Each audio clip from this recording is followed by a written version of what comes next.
Welcome to Brainwaves, bringing you the best in board game and tabletop gaming news. I'm Jamie Adams.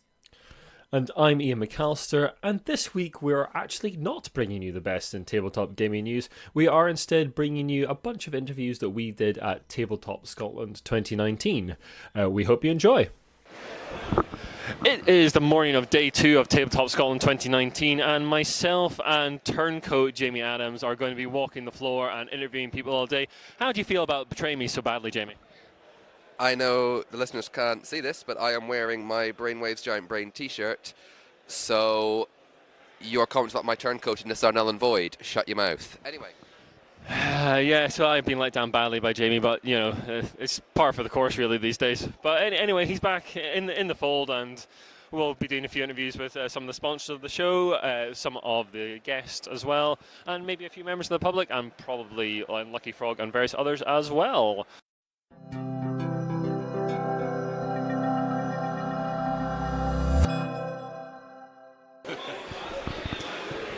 It's the morning of day 2 of 2019 Tabletop Scotland, and I'm here with Daniel Taylor from Daniel Taylor Woodworking. How are you finding the con so far, Daniel?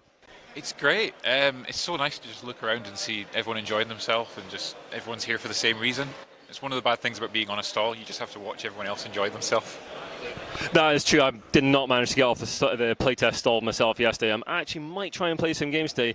Daniel makes some rather lovely sort of wooden accessories for tabletop gaming, dice trays and giant Thor-like hammers, very sort of Mjolnir-style hammers, and lovely dice trays as well. Is there anything you're sort of working on that we're not seeing here? I'm doing a specially made gaming table for someone. A lot of what I do is kind of commissioned bespoke work, so if someone has something in mind that I don't normally do, I'm open to anything. Fantastic. Will you be putting up pictures of that on any of your social medias or anything like that? Because I'm after a gaming table myself, so be very interested to see. Yeah, definitely. We put a lot of our stuff on Instagram and social media because a lot of what we do is kind of showing our process, because everything's kind of handmade and it's just me working on everything, so it's nice to kind of share that with everyone. Cool, well thanks very much, hope you have a good con. Thanks. We are at the Inspiring Games stall at Tabletop Scotland here with Kevin. How is it going for you? Morning, yeah, today's really good. We were super busy yesterday, and it was a bit quiet this morning, but I think it's picked up a bit now. Speaking to some of the other publishers, it seems to be the same story, yeah. So what have you got for sale at the con? Today we're selling off what's left of the stock, so we've sold 8,000 copies and we've got about 7 left. So yeah, stuff's going fast, which is great, yeah. And can you tell the listeners a little bit about Legends Untold and what it is? Yeah, Legends Untold is basically a 5-minute setup, 1-hour role-playing game in a box. If you don't have the hassle of nobody wants to DM that week or nobody wants to actually just run an adventure, you can just turn up with a box, play it and have an RPG-like experience in about an hour. What plans have you got for the game going forwards? Yeah, we're going to be launching on Kickstarter in a few months' time, and today we're just trying out a few of the demo products. So we're showing off the new Gem Magic set and also some of the stuff that the Alchemists can do, and along with a new environment. Fantastic. Well, I hope you have a good rest of the con. Thanks for taking the time. Thank you very much. Cheers. Well, myself and Jamie have been roped into helping out the Unlucky Frog this year, wandering the floor and interviewing them. So, we'll hear from them. How's it been going, guys? It's been going very well, yeah. It's been very busy. A lot of seminars, a lot of technical stuff, but it's been great. Yeah, cool. How's it been going for yourself? Yeah, I've been having fun. I've skipped a lot yesterday, so yeah. Fair enough. And for yourself? Quite tired. Look, been a lot of fun though. Yeah, great. No, I mean the seminars have been well received, I think. It was the Art of the Beholder the film last night. What was it called? Eye of the Beholder. Thank you very much, Jamie. How did that go? I didn't actually get to see that one myself. We didn't actually see that because we had to set up for the pub quiz. All right, yeah. How did the pub quiz go? It was really good. There was over 100 people, I think. We had 17 teams. Wow. Very busy, very warm. That went really well. Went down really well. So yeah. Fantastic. So what have you got lined up for today? Tabletop with children's seminar, and then Tom is leading a seminar on doing how to DM. Pathfinder or just like No, it's how to GM a role-playing game. It's a general overview of role-playing games. And then we have got the Altherian Society doing... Oh, I was so close. We'll fix it in post. The Athean Society. Oh, for fuck's sake! And third time lucky. What is it? Alethian The Alethian Society. There we go. We got the Alethian Society doing a performance as well. They're coming in and doing an hour performance, so that'll be good.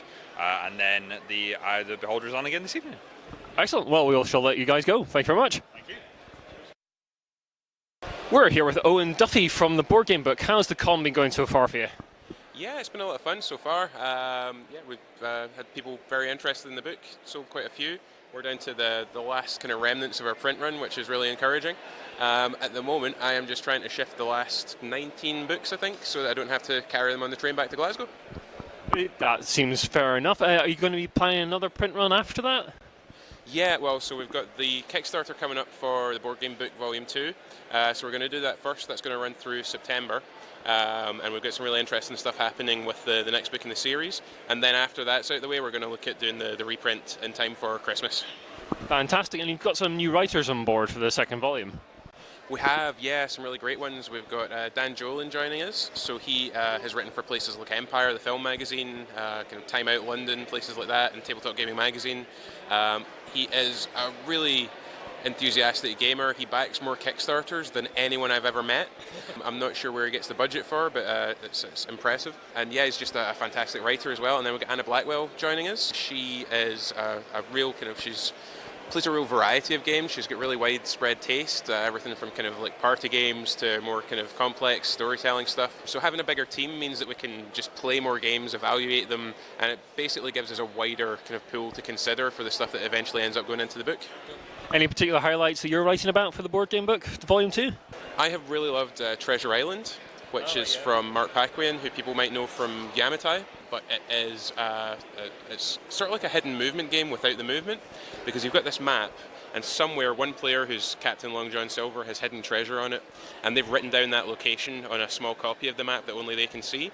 And then over the course of the game, they give out these kind of cryptic clues saying, okay, well, it's to the west of this landmark, or, you know, this person came within 5 miles of it, but they kept going in the wrong direction.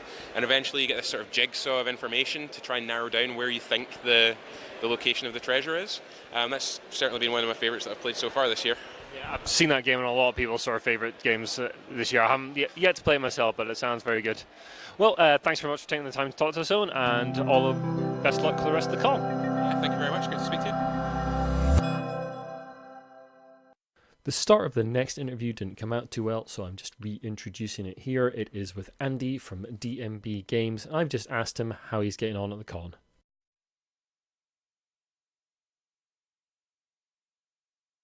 Yeah, it's going really well. It's really nice. I mean, we were here last year for the first one, so we had to come back again this year.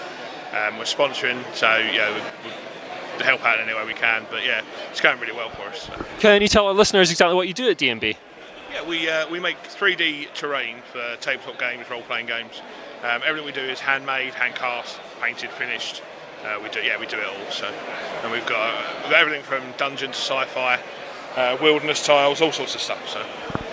Fantastic. You were at last year's con. You're at this year's. Is this a bigger stall than you had last year? Bigger. Same size as we had last year. Yeah. Cool. So you're finding sales pretty good this year, or? Like, yeah, it's going very well. Yeah. Cool. What's the game we've got in front of us here? The game we've got in front of us is a board game we've written to go with our terrain. It's called Rosebud Manor, and it's a narrative dungeon delving game. So. Is that out for sale at the moment, or is it sort of in development? It's in development. We're playtesting some new mechanics this weekend, which is why we have it with us. So yeah, and as soon as that's done, we'll look to get some artwork done and then get it out to people. So. Is that something you're going to like sort of maybe take to Kickstarter, or are you going to just put it out yourselves just privately, or? We haven't decided yet. That all depends on costs and all that sort of stuff. I've been writing rules, not looking at costs, so it's one of those things we've got to look at. But we're hoping it'll be out by this time next year. So hopefully, Tabletop Scotland next year, people will be able to buy it. So. Great, we'll look forward to giving it a go then. Thanks very much. Cheers. And we're here at the Murphy's Vault store with Conor Murphy from the store. How's it been going for you? It's going great so far. It's actually awesome to see so many people playing games in a very casual environment, and we're having a lot of fun today. Were you through last year to Tabletop Scotland? We weren't actually, no. We'd had a bit of a quiet year, so we thought we'd take one off on the conventions and things. So As a new sponsor, are you sort of happy with the sort of response you've been getting to the stall and like the punters you've been getting past? Yeah, it's been good. We've been seeing people from all over, and actually it's been really nice to see a lot of stores who had heard of us and hadn't actually had a chance to speak to us come along. Where is it you're based? So we're based in Edinburgh, there with a few other gaming stores, but we've been there for nearly 4 years now. Yeah, that's where we're. What's the main focus of the store? Do you have anything in particular that you specialise in? So we started with Magic the Gathering, and that was super popular, but then we realised that there were other games in the area that people wanted to play. So now we do a lot of Warhammer, wargaming. Dungeons and Dragons is very big in the store, but we still do a ton of Magic as well.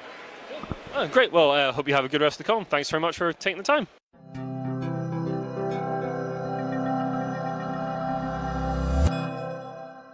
It's the morning of day 2 of Tabletop Scotland, and I'm here with Kenny from Diceville Cafe, who's just called me classically ugly. What do you have to say to that, Kenny? No, that was technically Lawrence who said that. It was technically Lawrence. What do you have to say to that, Lawrence, calling me classically ugly? I'd like to say that I fully stand behind the statements that I've made, and in no way do I think they are erroneous. Harsh, very harsh. I mean, I do have a face to the radio, and that is why I run a podcast. But anyway, these two fine chaps have been running the games library for Tabletop Scotland. How's it been going? Good. We're going slightly insane, but that's because we're having such a good time. I'm going insane with how much fun I'm having. Well, you heard it here first, folks. Come to Tabletop Scotland. It will drive you absolutely mad. Well, what sort of pickup from last year have you had? It's been really good. I feel like the number of overall attendance is right now at the start of Sunday. It's definitely more than the combined weekend attendance or unique lenders last year. So that's a really good positive increase. So hopefully we'll hit like a really good number by the end of today. I won't say anything just now until we get there. That would be good. Fair enough. Keeping your cards close to your chest. Well, thank you very much, gentlemen. Have a good day. We're here with Johnny from Geeknson, surrounded by some lovely furniture. Can you just tell us what you're all about, Johnny? Absolutely, yeah. The whole point of Geeknson furniture is for board gaming. You've got a dropped vault to play the game on, and a set of tabletop leaves to go on top. So when you've finished, or when you need a break, or set up for dinner, or whatever it might be, you can pause the board game, put the tabletop leaves on top of the table, and you're ready for a dining room table then, in essence. So if it's meal time and your table is both your dining room table and your game table, then you've got the best of both worlds. We're surrounded by quite a few different sort of tables here. So what sort of price ranges do your tables come in at? So we've introduced this year a Moby Geek range. So it's Moby Geek by Geeknson, and it brings an option of affordable board game tables or affordable game tables. So they start from £350 and go up from there. The Geeknson tables, quite honestly, they can be limitless, because if you're adding the features that you want, they're all bespoke. So if you tell us you need a 14-foot table with built-in screen, Bluetooth speakers, lights, all things like that are available, then you could be going up anywhere into sort of the £10,000 mark. But it really is up to you. To a degree, you're in charge of what it's going to cost. Cool. So that's like a built-in sort of LCD kind of table screen, is it you mentioned there? Absolutely, yeah. Again, something that we launched end of last year. It can either be in a coffee table where the screen would come up, and then you could lay it flat, or in one of the bigger tables, we're fitting screens up to 55 inches in there. Wow. And there's also an option then, yes, LCD screen, but if you wish for a touch screen, then again your options are opened even further. And it's evolving with the industry, with the board game industry. Yes, you've got games where you don't need anything like that. You could play them on top of a hill with no electricity for miles around. But then, of course, there's more games that are coming through where screens are becoming part of the game. So we're evolving with that. So how's the con been for you in general? You had a lot of interest? Yeah, we were here last year for the first one as well, and it's been really good. Yeah, a lot of people are aware of us, or at least aware of the product, which is quite nice. And it's been a really friendly, relaxed con, and that's what we've really enjoyed. And everybody's been absolutely lovely, and it's been really good fun. Really good fun. Great, well, thanks very much for taking the time to talk to us. Bez was just admiring the We're Not Wizards sticker that's on Jamie's t-shirt, but if we look underneath Jamie's Giant Brain t-shirt, he's also wearing an Unlucky Frog t-shirt. He's basically representing all of Scottish board game podcasting right now, because he's a traitor to me and just a terrible person. They are strong words. Yeah. They are harsh words. How have you been finding the con so far anyway, Bez? I've been really enjoying it. It's been really fun. It's always good to go anywhere and just see people engaging with your things. And I think that this year, I mean, last year I came along, it was the first time that DiscCon had been running. This time it's the second time. I think there's well over 1,000 people at this point. Yeah, something like that number. Yeah, they'll reveal numbers afterwards, but yeah, they had a big increase in turnstile numbers already. And I mean, from a personal point of view, last year I had only the original Wibble++.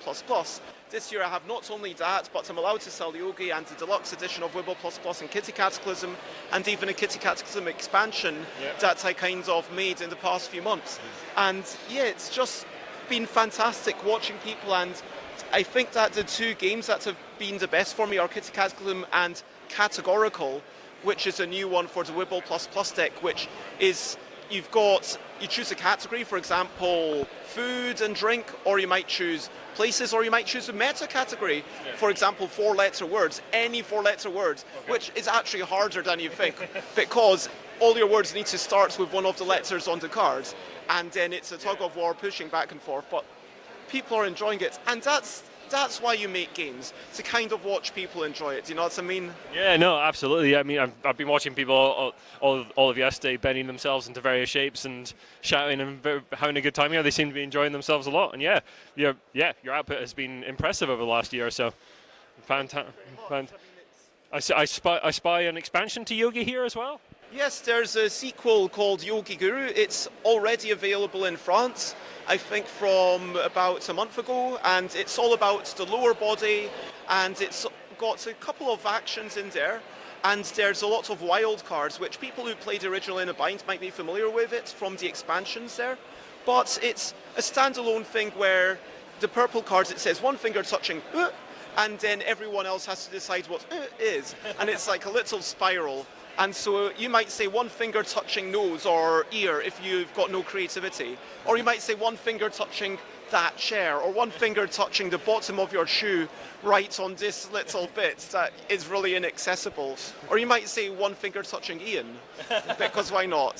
Fair enough. Well, thanks very much for taking the time to talk to us, Bez, and hope you enjoy the rest of the show. It's been wonderful. Stay funky. Thank you.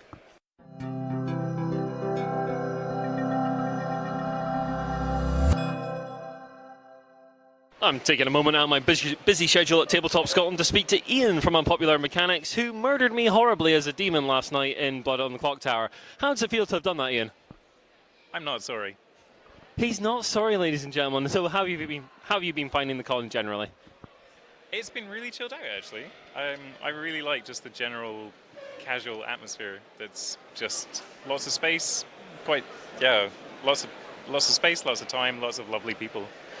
You've been playing much of interest? I played Rising Sun yesterday, which was excellent. The aforementioned Blood on the Clock Tower, which I absolutely adored. And we just played Treasure Island, which, is great. Other than that, I've just spent time drinking coffee and chatting. Fair enough. What you got planned for the rest of the day? Absolutely no idea. Fair enough. I'm in the same boat myself. Thanks very much. It's Tabletop Scotland 2019, and just arrived after a morning drinking session at the Lucky Sparrow Gaming Cafe, our executive producers. How are you doing, folks? Good, slightly buzzed. Excellent. And what you got planned for the day? More shopping. We never did a lot of shopping day one because last year we bought dungeon tiles from DMB, the first purchase, and then had to carry it the weekend. So we've left all our shopping till today, so we're going to do a bit of that today, and then play a bit of Rhino Hero. Rhino Hero. Yes. Rhino Hero Suit Battle. I saw masks going around yesterday, which I quite actually fancy getting some on. So, yeah, definitely something to check out. Anything else you're going to be doing? No, it's free play today. Yeah, we did the pub quiz last night, which came dead last, and that was perfect.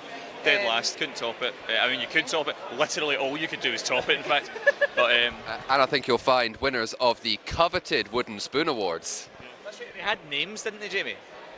I don't think they had names, they had expressions on them, and characteristics were ascribed to the spoons. Sadie and I were in the Wibble triathlon yesterday. Oh, right, yeah. How'd that go? I came second. Oh, very good. All of the pictures on the Tabletop Scotland Facebook thing are us looking both really, really, really unhappy or really angry. There isn't a single picture where we look nice. We are just livid the whole way through it. I took it far too seriously. Just the face of like a committed competitor there. Absolutely. Everyone. There's one particular one where the winner, who was a really, really, really nice girl, she's like cheesered with like 2 thumbs up, and I'm next to her like giving someone a skibble of death. Awesome, folks. Well, we'll let you get away and have a good day.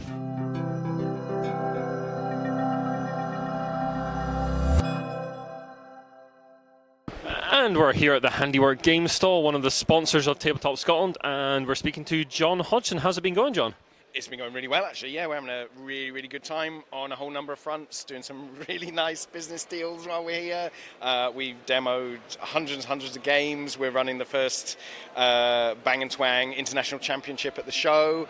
In fact, right now, because it is Sunday, we're running the second International Bang & Twang World Cup. The first one was won yesterday by Oscar, who's from the Juniper Green. Juniper Green Board Games. Yeah, I'm a member of that group, and yeah, they're really good family group with lots of board gamers there.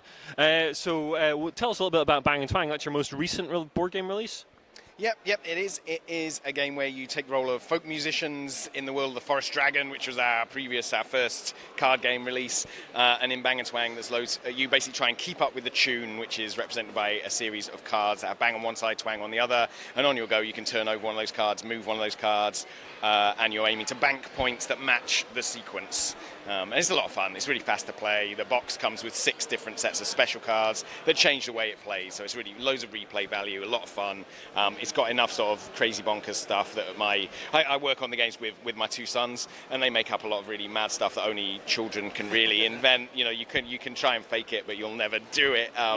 There's loads of really good stuff in there, so it appeals to young people, and it appeals to kind of we have a huge student following post Compulsion, where it won Best New Card Game. So yeah. Great, yeah. I mean, I backed the Forest Dragon when it was on Kickstarter first time, and gifted it to a couple of friends of mine with kids, and they absolutely adore it. They really, really love it. What about the sort of the dice trays we've got in front of us? There's some beautiful art here, and I think Paul Bourne's been involved with some of that stuff as well. Yeah, that's right. Paul Bourne is our graphic designer and layout guy. He works for us full time, actually, and he's made these beautiful designs for our upcoming Beowulf role-playing game, and we have them as dice trays at the moment. We're also making some campaign coin stuff. That's exclusive. We've not told anyone that. So the designs you can see here, and you can see them at our website, handiwork.games. That some of these will be available in metal, and we're making some really beautiful stuff. We've got all rolled ups here, which we've just taken delivery of from Phil at All Rolled Up. They're really beautiful, featuring the same designs. I feel a bit like I'm doing radio ventriloquism here. So I'm like, you need to come and see the photos of them. They're absolutely beautiful. We've also got dice trays of loads of my artwork and some of my maps from johnhodgsonmaps.com. Cool. Yeah, I mean, they're absolutely beautiful stuff here, and yeah, the campaign coins, I've seen some of their other work, and that'll be some great stuff. Well, thanks very much for taking the time to talk to us, John, and have a good show. Thank you very much. And I'm here with Eric from Juniper Green Board Games, and he's just completed a seminar on gaming with children. How did that go? Well, that was very successful, I feel. With lots of praise, lots of involvement from the people attending the seminar. So yeah, very pleased, very happy. How are you finding the con in general? Absolutely fantastic. I mean, last year I came only for one day because I was dragged here by Jennifer. I was not even going to come, and I think I would have been kicking myself for the rest of my life. And yeah, it's the best convention in Scotland, there's no doubt about it, by a mile. It's well organized, there's plenty of place, there's always a table you can join to play a game. People are friendly, there's just the right balance of exhibitors. No, it's really, really good. Yeah, there seems to be a good provision for kids and families here as well. Is that something you'd want to get maybe involved in future cons yourself? Yeah, I mean, of course, Abba is the big boss here for with Claudio, who is a friend of ours. But yeah, if we would love to get involved more and bring I mean, yesterday was over 20 people from our club on the floor, so maybe next year be a bit more visible with everybody having matching T-shirts, and do more things, maybe some game for the, some treasure hunt, something with the kids, or more of a live action like the live action Walk the Plank. That was fantastic. We had a really good laugh. There was tons of kids playing it. It was a pleasure to throw them to a Kraken. Cool. Yeah, I missed the live Walk the Plank, but thanks very much for taking the time to talk to us. I'm here with Tom Lovell from Redwell Games. How's the con been going for you, Tom? It's been really good. Had lots of people come and play Six Gun Showdown with me and with their friends and family members. Been loving it, especially as they get to shoot each other in a game sense, so really been enjoying it. Can you tell us a little bit about the game? Yeah, it's a fast-playing Wild West shootout game. It takes about 5 minutes to play. It has strategy elements, it has memory elements, and it has dexterity elements, and they all combine together for a really tense gameplay. We reviewed it on the site recently, really enjoyed it. When is that coming out? So it's funded on Kickstarter. Backers should be getting their copies in October, and it'll be in retail from November time. Fantastic. Well, what sort of price point is that going to be hitting? It's £18 is the retail price, so it'll be there for Christmas, and decent price, fits probably into some stocking fillers if need be. Great. What other games has your company put out in the past? The audio to the next segment went a bit skew with, and so I'd just like to let you know that the game that Tom is describing is called Vote Me.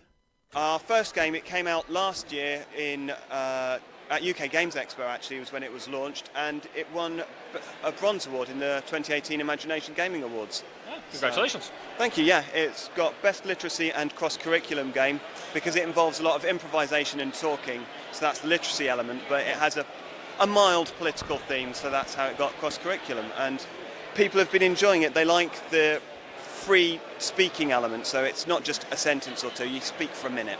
And it combines the dry, dull, boring political policies with a bit more interesting elements with the themes. You have magic, you have weather, you have aquatic life. So if you're talking about a defence policy and aquatic life, suddenly you get in sharks with laser beams and other stuff. Fantastic, sounds good fun. Thanks very much for taking the time. Thank you kindly, Iain. Take care, have a enjoyable rest of the day. Well, Jamie and I have just been turned to slugs while playing Arcane Blaster Casters from Boardgame Games. We're here with Mihai and Malcolm from the company. How's the con been for you so far, guys? Absolutely fantastic. We've had lots of people come and play the game. Everybody seems to have had a blast. No pun intended. Yeah. So, can you tell us a little bit about the game? So Arcane Blaster Casters is a arena combat game where each player tries to kill every other player with ridiculous sounding spells, and that's pretty much it in a nutshell. Yeah, it's very good fun. Myself and Jamie have just finished a game off, which ended in a massive draw because Jamie decided to kill us both, didn't you, Jamie? Wasn't my fault. It was absolutely his fault. So what's your plan for the game for release? We're planning to get it released on Kickstarter in November, come hell or high water, basically. Great. So will there be some sort of previews, reviews going out of that at some point in the not too distant future, or so people get a sort of look at the game? Yeah, we've got a few review copies printed out. We're just arranging to have them sent out to reviewers as we speak. I think that's the plan for getting them out, really, yeah. Great, cool. Well, we'll be keeping an eye out for that one ourselves, and yeah, good luck with the game.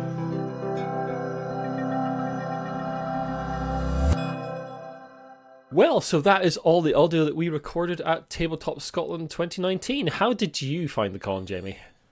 Well, I've got to say this was my first Tabletop Scotland, and I really enjoyed it. Admittedly, I spent a lot of the time helping out the Unlucky Frog, who are the official media partners, with doing some seminar gubbins, and then spent Sunday with you.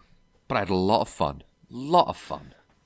Yeah, I really, really enjoyed myself, and we actually got to play some games this year, which was nice. I actually really enjoyed only running the playtest zone on the Saturday. It did give me a bit more time to actually see the rest of the con, speak to people we haven't seen for a while. It was great to see Ross from More Games Please, meet Chris and Lindsay from Behind the Box, have a chat with Efka and Elaine from No Pun Included as well. It was just and Iain from Unpopular Mechanics as well. Who gave me a lift back to Glasgow. Thank you very much, Iain, if you're listening. Ah, yes, indeed. Thank you very much, Iain. He's a good man. Yeah, it was a really good con, really smoothly organised again, really well run, even for someone like myself who gets a bit of a peek behind the curtain. I saw no disasters, so no craziness, no running around like headless chickens. Though I'm sure there was a little bit of that, but the whole con just seems extremely well organized and really well put together, and attracts a really diverse range of people, which I really, really like. I like that about Tabletop Scotland and Games Expo. Yeah, it was fun to seeing, as you said, such a wide variety, such a diverse group of people coming from even as far places as Canada and America, all the way to Perth for just this wee thing. And yes, just seeing such a wide group of people both days was really lovely. And you know, the organisers have done a sterling job, and you know, I can highly commend them for it. If I had one issue with it, it's entirely outside their organizational skills, and that is just the heat of the convention. I mean, I was an idiot. I mean, I brought from Glasgow, a big black jacket and a hoodie, and I didn't wear either of them for the entire weekend because it was 25 degrees and above in the convention centre. Though you did wear both an Unlucky Frog and a Jutting Brain t-shirt. You're never going to let this go, are you? I'm never going to let it go. But yeah, we would just absolutely love to thank the organisers, everyone behind the scenes, all the people who are manning the front desks for their sterling work of the course to con. It was a really good experience again, really enjoyed ourselves, and we will happily be back next year to help in any way we can. Thanks also very much to all the exhibitors and guests who took time to speak with us and record some audio with us over the course of the con. And big thanks to everyone who played some games with us as well. It was really good fun. Really enjoyed ourselves. As we said, not only playing games, but also playing games together, because obviously Iain lives in Edinburgh and I live in Glasgow. And despite it only being about 45 miles away from each other, we really don't see each other that often in person. I mean, I would say this is probably the third or fourth time this year. Yeah, something like that. It really needs to be a little bit more often than that, but we'll hopefully try and get that sorted in the not-too-distant future. We'd like to thank everyone for listening. As always, the best way to help us out is to share the podcast around and drop us a review and rating on iTunes, and just get in touch through our usual social media channels and through our email address if you'd like to share your thoughts about the con and your experiences there. Thank you very much for listening.